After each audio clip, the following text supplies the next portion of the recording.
Jackson's someone we saw in round 13. And this is going to start off with a fetch of the Misty Rainforest. All right. Jackson fetching a lot of 1-mana things to do. Steam Vents the Get. Big to be on the play here. I mean, it's always sort of, nice to be on the play in matchups here. But against a deck like Aether Vial ones, making it so you get to go down first, make the Vial take a little longer to start getting going has huge implications. Okay. Preordained showing a Tamio and a Scalding Tarn. Telling us in the booth, in a lot of ways, this will tell us in the booth what Jackson's missing. Put Scalding Tarn on top. Looks like land is what they were looking for. Yeah, it might also be a moment of just wanting to setting up for a longer game. This black-white deck is pretty good at answering creatures, right? So having a Tamio be something you commit to that maybe just gets quickly answered isn't super great. Yeah, that makes a lot of sense. I know in the Swiss rounds, we saw Jackson really playing to the combo and doing some unorthodox stuff in the face of energy to just opt out of the fair game completely. Yep. All right, Aether Vial, what Joel leads on. This is what you want to see if you're in the blink seat. Yeah, this is your best one-drop. The deck doesn't really play one-drop creatures, and you want to get this going sooner than later. All right, Breeding Pool, Fetch Shock. Jackson already down to 14. This is one of the things that feels like a bit of a liability sometimes, how much the Grinding Breach deck is fetching and shocking. Yeah, I mean, you don't have a lot of basics, right? You need to make your colors work, and that means you're going to take a lot of damage. Theoretically, something like Burn could maybe take advantage of this, but we haven't seen it play out yet, as Soul Guide Lantern into Mox Opal into Emery is the play. It just does so much so fast. And then you say, Mason, what do you think you want to win? Where's your bets on? I didn't say what you want to win, but yes. Haywire Might. Okay, look at this. The one-of Haywire Might flipped over by Emery. That looks pretty nice against Aether Vial, and if Joel doesn't have more lands, okay, pass the first test, has Marsh Flats and a second Aether Vial. Maybe Haywire Might's not going to be what the doctor ordered. Yeah, it's something that Jackson can do if Jackson's maybe spinning the wheels a little bit. And, it's not going to be the end of the world. If you want to take a slower approach, killing one of these vials is a good way to do it. Give you some time with the Saga. All right. Like you said, Urza's Saga the get for Jackson. And this is just the one-card fair plan. Yes. Yeah, I mean, it does so much in so many matchups. Speaking of one-card fair plan. Oh, wait. Grinding Station, trigger. Trigger. Nothing fair ever happens with this. As we see it come down, we're going to float a mana with Mox before we sacrifice it. And this is with the untapped trigger from Grinding Station on the stack. This flips over Malevolent Rumble and notably Mishra's Bauble, a nice get with Emery. Yep. Now you're going to buy back the Opal. Okay. And this to me seems like, yep, Underworld Breach. All right, there it is. This is the turn 3 combo. Yeah, we've got it sort of rolled up here. And I don't know if Doolittle has a way in the main deck to interact. This is pretty interesting. Okay, so Doolittle is having Knorr play it out. I'm going to double check. I'm not seeing a ton that could do much. Yeah, I'm not either. All right, we'll see. Okay, Grape Shot goes to Graveyard. Oh, is there a world where if Jackson Grape Shots for not enough, Doolittle could end up solituding their own creatures? Yes, but we would need a Solitude and a Solitude. Because you need a Solitude. Oh, it's a tall order. Yeah. It is a tall order for sure. Yeah, and now we're going to do this and then Grape Shot, Grape Shot. That's the secret, right? Is you get to cast Grape Shot, then cast it again. Sure. Okay, so we see Jackson netting some mana, Grape Shotting a bunch. All right, so this is going to be a Grape Shot for 10-ish and then a Grape Shot for 10-ish, and it looks like we're going to game 2-ish. Yeah, and that's why I'm bullish on this deck. Oh, boom! That's why they pay us the big bucks, baby. They're paying you? All right, looking at the sideboards, lot of stuff that Joel's going to be bringing in. Yeah, I mean, from Joel's side, Dran's Magistrate would stop this combo. Stony Silence would have stopped this combo. White Orchid Phantom could stop the fair plans. Thoughtseize could break it up. Wrath of Sky could stop the fair plan. Aven Interrupter can stop the combo. Deafening Silence, Fairy Macabre. both cards that can be this huge headache. And this is sort of what we talked about before the match started. We have so many cards we can bring in here from Doolittle. You have some you can cut from your main deck. Fatal Push is a card that's nice. You maybe want to have like one of it or two of it to fight over individual things, but you can kind of upgrade that with the sideboard. Orcish Bowmaster, it kind of comes up sometimes, but not really. We're going to see a lot of trimming of the rest of the stuff and then adding in a bunch of high-impact cards. Yeah, in general, something that sticks out to me is a lot of Joel Doolittle's main deck is geared towards answering creatures. This is probably a response to the energy decks in particular. And then in post-board, it's almost a transformational level of, I'm going to bring in a bunch of disruption that impacts different kinds of cards than what I'm targeting in my main deck. Definitely. Meanwhile, over on Jackson's side, we have these consigned memories which don't really do much in this matchup. They can stop the Felia trigger, which we talked about a couple times. That can always be something that's a little nice. Bosage is going to come in as a way to fight over Stony Silence. Fire Spout can get into the creatures. Flame of Knorr can do a good job at, maybe killing something and drawing some cards.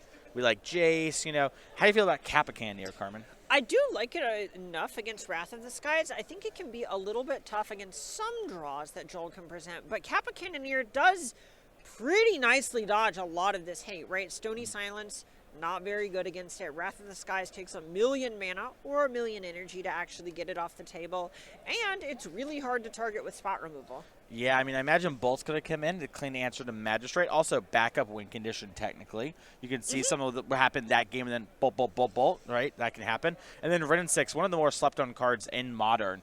This card is so impactful and plays such a good fair game plan, as Jackson, has it here. And I think it's something that could come in and play that fair game, but also a lot of X1s from Doolittle here. Very easily could just be, another kill spell. Right. It's really strange where it feels like X1 creatures, 1 toughness creatures, were pseudo-banned for a long time when Orcish Bowmaster was everywhere to check the One Ring. Ren 6 was out of a lot of the fair decks, just helping undo your mulligans and the like, hit all your land drops when Omnath was huge. But now the format's changed a lot, so it feels funny to say Ren 6 is good against X1, so it might get sideboarded in. Yeah, and it's an incredibly powerful card.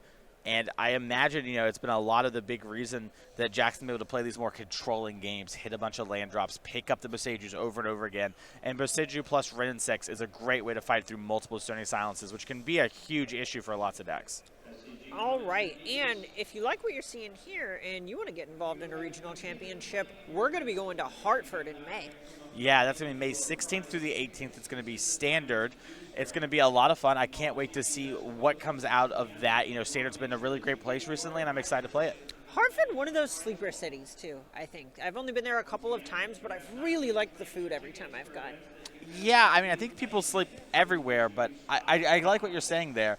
But you can check out all the details with that at starcitygames.com/scgcon. All right, well, going into Game 2, Joel getting to be on the play for this one, I think that's going to make a pretty big difference. It feels like 3 mana is the spot where this deck really gets to wake up and come online. Yes, definitely. And that's what I was talking about with Aether Vial draws. Obviously, going first is a pretty big advantage most of the time in matchups, so to get the initiative. But with Vial, it just takes a while for it to get going. It's not like other cards, right? Mm-hmm. You do have to have that time investment. So being on the draw there was, a massive disadvantage. Where if it's on 2 and it's post-board, right, because you're on the play, you Vial in Magistrate in response to that Underworld Breach, and game might be over, actually. Yeah, right, exactly. And if you look at all of the sideboard tools that Joel is bringing in, a lot of them are cheap and efficient. Definitely. And, efficiency is the name of the game here. One thing that's pretty interesting, actually, for me here from Joel is no March of Otherworldly Light. We've seen players turn to that as an answer to the turn this weekend of Torpor Orb popping up to stop the black-white deck. It's sort of been the level 3 thing here. So Doolittle maybe not actually that worried about it. It has Wrath of the Skies as a way to answer it. It sort of doubles up, but, that's a card that I'm definitely keeping my eye on when I go over the event this weekend is, okay, how many Marches were there in this deck? Because that's a card that I've always been a big fan of and is actually very good against Breach. Right. When Neo came out, I know I just put it back, I'll pop my teeth in and tell you a story. I was playing blue-white control, and it was very good against Urza's Saga and everything it could grab.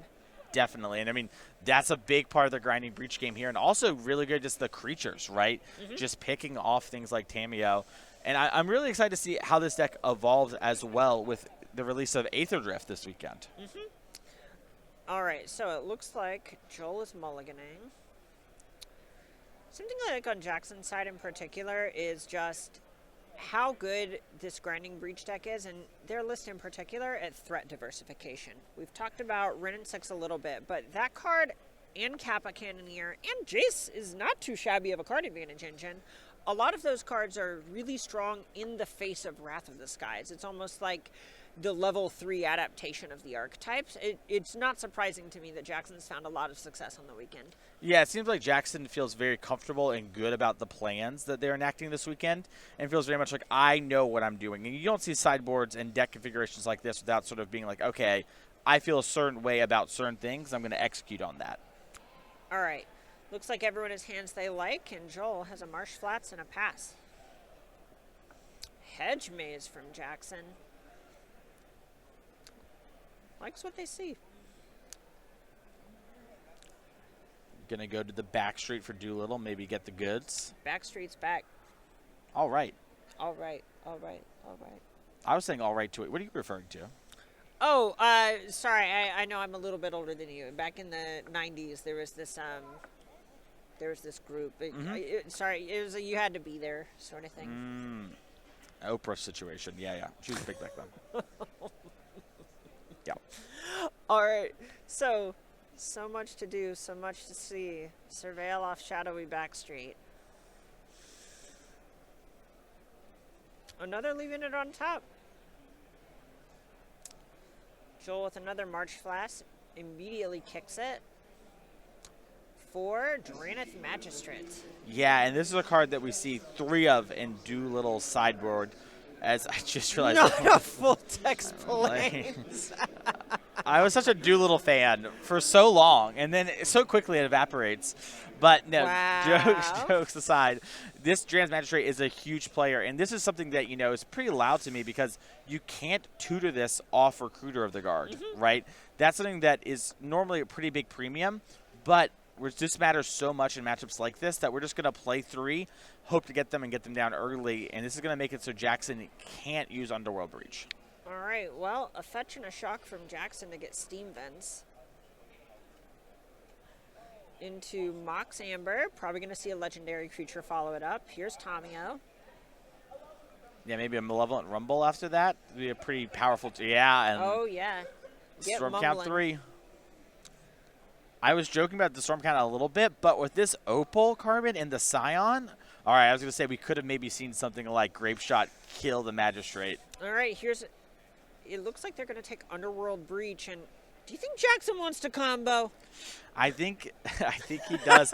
And what's interesting is if you're Doolittle, it's like, all right, well, you didn't really want the land. One of those lands, is Shifting Woodlands, which would have been the breach. So you're not really worried about my Magistrate right now. You're not bothered, as they say. Oh, no. Okay, so Joel takes a draw. Having a think. A lot of flash cards in this white deck. Yeah, very tricky. This deck has a lot of play to it, can do a lot of different things. Even stuff just like ephemerating our own Draneth Magistrate's huge. We have 1 Lightning Bolt in the Breach deck here. We maybe think that's going to clear the way, and then you ephemerate when they may be thinking you're holding up something like Aven Interrupter or Dog, and suddenly, you're still safe. Jackson's poker face. The stare. I got so much respect for that. Yeah, I think Jackson, I watched some of the backup match that they were on around, I believe, 13. And during that match, just sort of was calm and chill the whole time. Yes. I think is very in the zone right now. I think Yes. this is one of those things where I'm not even sure if Jackson realizes, how close we are to the worlds at the moment. And you know what? Let's keep it that way. Yeah, Let's stay in the zone. That it does not matter until you've made it. And Wrath of the Skies with an X value of 1, threatening to mop up Jackson's entire battlefield.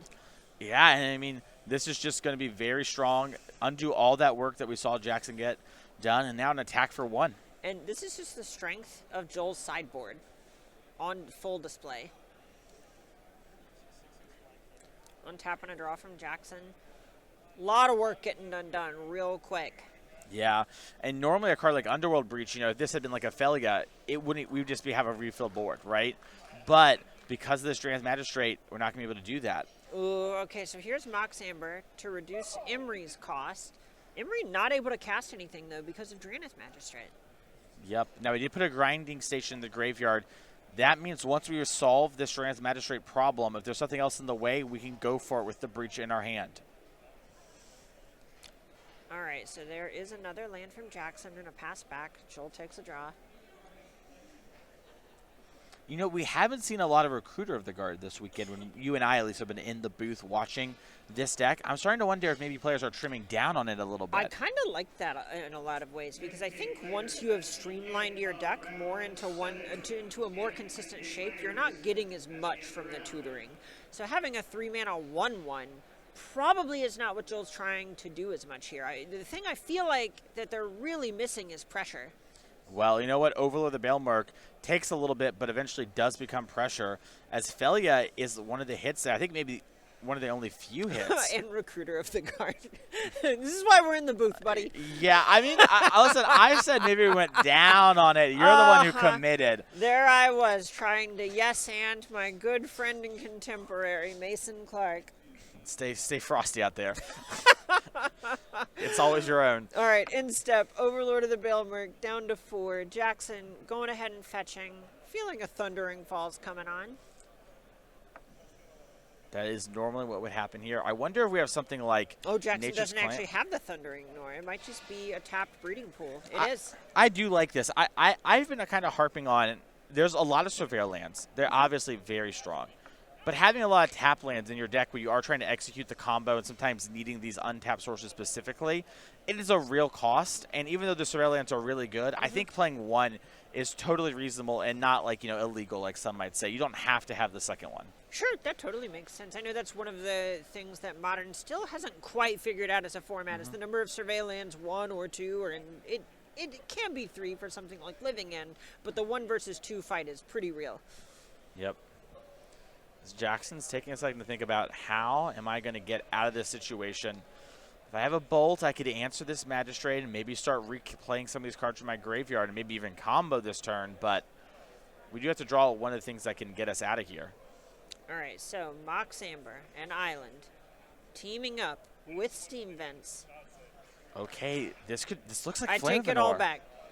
Oh, nope, here we go. It's Flame of Anor time. Just like you said, going after Draneth Magistrate and giving Jackson a couple more cards. And I mean, we have Embryo online now, Carmen, and there's a Mox Opal in the graveyard. Any other artifact? All right, we're targeting the Opal. Yeah.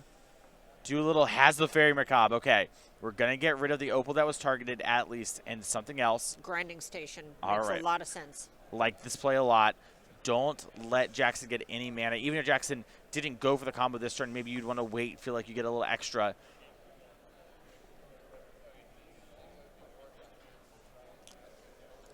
All right, and our man in the chair, Jeremy, is letting us know that we see... Alan Hubbard defeated. Yes, Alan Hubbard. This is who we covered on the winning in round 15. Lost the Eldrazi Mirror to Damian Del Nero. Congratulations to Alan. I believe the first Pro Tour is what I heard out there, so congrats there. And we'll be seeing you there. Great finish this weekend. De Niro, we'll be seeing more in a minute. Okay, so a Malevolent Rumble, the next thing that's cast. An Eldrazi spawn created.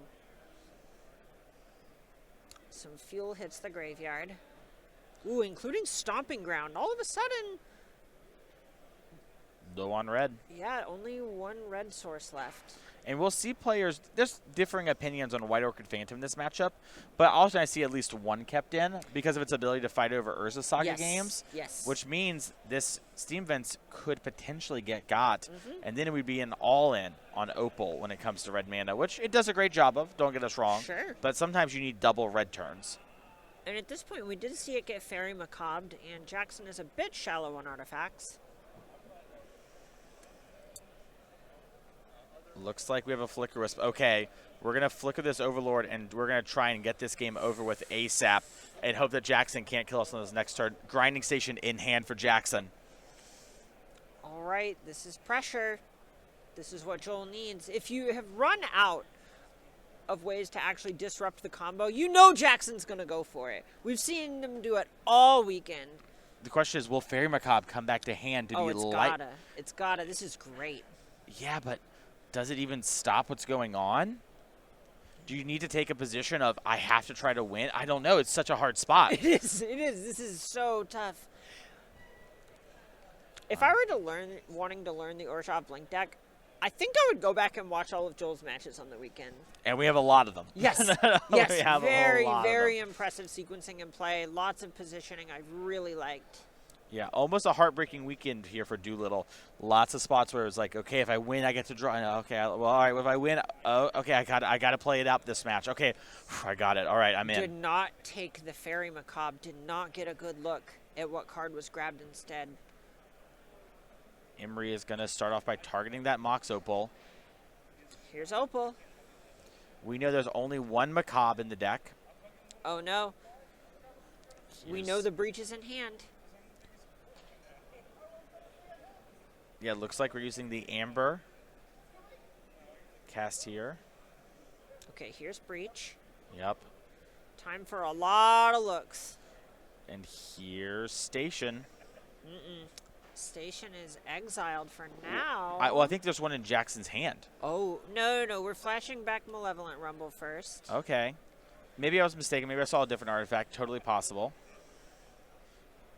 Rin and 6 and Beseiju aren't bad choices. Yeah, I mean, Ren 6 answers that Flicker Wisp right now. Also could be a way to get back Urza Saga. It's a nice consolation if Jackson doesn't end up finding the rest of the combo from here. Yeah, here's a Mishra's Bauble.